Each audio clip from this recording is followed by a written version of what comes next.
आज के जमाने में 90% लाना काफी नहीं, 50 सर्टिफिकेट्स बनाना भी काफी नहीं, और 10 मेडल जीतने के बाद भी अगर आपसे सिर्फ ये पूछा जाए व्हाट आर योर स्किल्स और आप चुप हो जाएं, तो सोचिए प्रॉब्लम कहां है।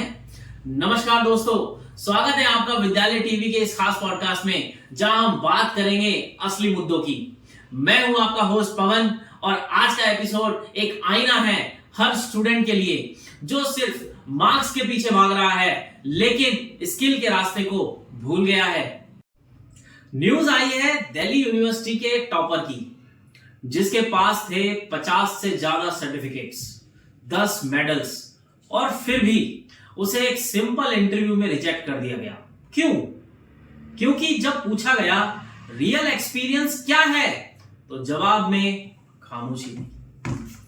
यह खबर वायरल हुई, लोग हैरान रह गए, लेकिन यह सिर्फ एक इंसान की कहानी नहीं है, यह हर उस शख्स की कहानी है जो स्किल से ज्यादा उन कागजी टुकड़ों के पीछे भागा जिनके पीछे मिला तो सिर्फ क्या, एक सवाल। और इस पे बात करने के लिए हमारे साथ हैं इंडस्ट्री के एक experienced voice mister Ajay Yadav. Automation sector में 7 साल से काम कर रहे हैं और नए इंजीनियर्स की ग्राउंड रियलिटी से अच्छी तरह वाकिफ हैं। सर, स्वागत है आपका विद्यालय टीवी में। शुक्रिया पवन जी। आज का टॉपिक बहुत क्रिटिकल है।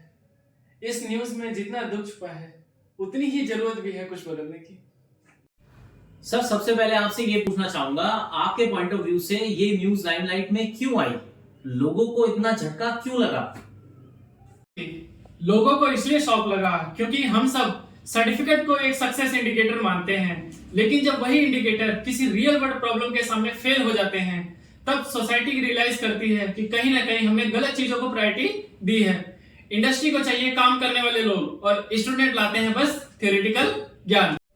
बिल्कुल सर, सिर्फ पेपर अचीवमेंट लेकर कोई भी जॉब रेडी नहीं बनता, और मुझे लगता है इस न्यूज ने ये सच सबके सामने लाके रख दिया है कि इंस्टीट्यूशंस की सेकंड प्रायोरिटी ही स्किल डेवलपमेंट है। एग्जैक्टली, कॉलेजेस में आज भी सिर्फ सिलेबस कंप्लीट करवाना और एग्जाम पास करना ही गोल है, लेकिन इंडस्ट्री इवॉल्व हो चुकी है। अब AI, IIOT, cloud tech, automation जैसे टूल्स बेसिक एक्सपेक्टेशन बन चुके हैं।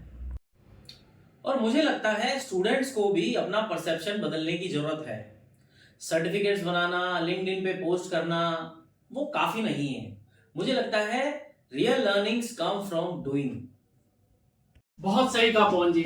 और इस सिचुएशन का कॉन्सिक्वेंस ये है कि स्टूडेंट फ्रस्ट्रेट हो जाते हैं जब प्लेसमेंट नहीं मिलती या इंटरव्यू में क्वेश्चन का जवाब नहीं आता, तो वो अपनी सेल्फ वर्थ पे डाउट करते हैं। और सबसे बड़ी बात सर, जब एक टॉपर स्टूडेंट जिसके पास 50 सर्टिफिकेट्स और 10 मेडल्स हैं, वो भी इंटरव्यू में रिजेक्ट हो जाता है, तो सोचने वाली बात यह है कि एवरेज और स्ट्रगलिंग स्टूडेंट्स का क्या होगा। ऐसे में उनके लिए मोटिवेशन और डायरेक्शन कहां से मिलेगा? पवन जी, एक सीधी सी बात है, जब तक हम एजुकेशन को एक्सपीरियंस के साथ लिंक नहीं करते, तब तक मोटिवेशन सिर्फ नंबर तक सीमित रहेगा। बचपन से स्टूडेंट को सिखाया जाता है कि मार्क्स लाओ, रैंक लाओ, लेकिन कोई ये नहीं बताता कि रियल वर्ल्ड में काम कैसे होता है। अगर स्टूडेंट को शुरू से हैंड ऑन एक्सपीरियंस दिया जाए, मशीन के साथ काम करना, टूल का यूज करना, फील्ड ट्रेनिंग, तो उनकी डायरेक्शन ऑटोमेटिकली सेट हो जाती है। सर, ये तो बिल्कुल वैसे ही हो गया, एक स्विमर से एक्सपेक्ट करना कि वो मेडल लेके आए, वो भी बिना पानी में उतारे हुए उसे।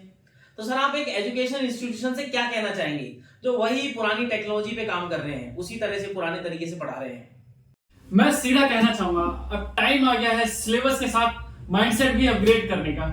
इंस्टीट्यूट को चाहिए कि वो अपने स्टूडेंट्स के लिए lab, industry training, internship, live project जैसी फैसिलिटी प्रोवाइड करें। आप अगर एक मशीन इंजीनियर बना रहे हैं तो उसे मशीन चलाने भी दो।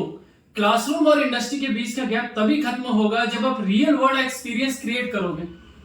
और सिर्फ स्टूडेंट्स और कॉलेजेस ही नहीं, पेरेंट्स को भी समझना होगा कि सिर्फ पढ़ाई से नहीं, काम की पढ़ाई से फर्क पड़ता है। सिर्फ एक आखिरी सवाल, क्या इस समाज में कोई ऐसा है जो स्टूडेंट्स के लिए सच में कुछ कर रहा है, जो उनके लिए एक नया डायरेक्शन दे रहा है? बिल्कुल है पवन जी। एक ऐसा प्लेटफॉर्म है जो स्टूडेंट के अंदर छुपी हुई एनर्जी, उनकी असली फोर्स को एक नई डायरेक्शन देता है। उसका नाम है कोफोर्स, जो कहलाता है force for the force. Her student एक फोर्स है, बस जरूरत है उसे एक शेप देने की, स्किल देने की और रियल वर्ल्ड के लिए तैयार करने की। फोर्स, सर ये नाम सुनते ही बड़ी क्यूरियोसिटी बढ़ गई। ये फोर्स फॉर द फोर्स है क्या? देखिए पवन जी, हर एक स्टूडेंट एक फोर्स है, उसमें पोटेंशियल है, लेकिन उस फोर्स को अगर सही डायरेक्शन, ट्रेनिंग और गाइडेंस ना मिले तो वो एनर्जी वेस्ट हो जाती है। कोफोर्स वही काम करता है, स्टूडेंट के अंदर छुपी हुई फोर्स को एक स्ट्रॉन्ग स्किल और एम्प्लॉयबल डायरेक्शन देता है। ये प्लेटफॉर्म स्टूडेंट को इंडस्ट्री रेडी बनाता है with certifications, hands on training, digital tools, soft skill और रियल एक्सपोजर के साथ। दोस्तों सवाल सिंपल है, क्या आप रेडी हो इंडस्ट्री के रियल सवालों के लिए? क्या आपके पास सिर्फ सर्टिफिकेट्स हैं या असली स्किल्स भी हैं? जैसा सर ने बताया अभी, कोफोर्स जैसा प्लेटफॉर्म भी है जो आने वाली जनरेशंस को सॉल्यूशंस दे रहा है, जो आपको सिर्फ पढ़ाता नहीं है, तैयार करता है एक नई स्किल सेट के साथ। आज का एपिसोड वही रिमाइंडर था, टाइम आ गया है सिर्फ मार्क्स नहीं, स्किल्स पर फोकस करने का। मिलते हैं अगले एपिसोड में एक नए सच के साथ। तब तक के लिए सपने वही सच होते हैं जो स्किल के साथ देखे जाते हैं, वरना सिर्फ नींद में खो जाते हैं। ये था विद्यालय टीवी, जहां बात होती है असली एजुकेशन की। आपका बहुत बहुत धन्यवाद अजय सर, आज के पॉडकास्ट में आने के लिए आपने समय निकाला। पवन जी, आशा है मैं विद्यालय टीवी के माध्यम से बच्चों को कुछ मार्गदर्शन कर पाया और ये एक मैसेज दे पाया कि इंडस्ट्री को क्या रिक्वायरमेंट है। धन्यवाद।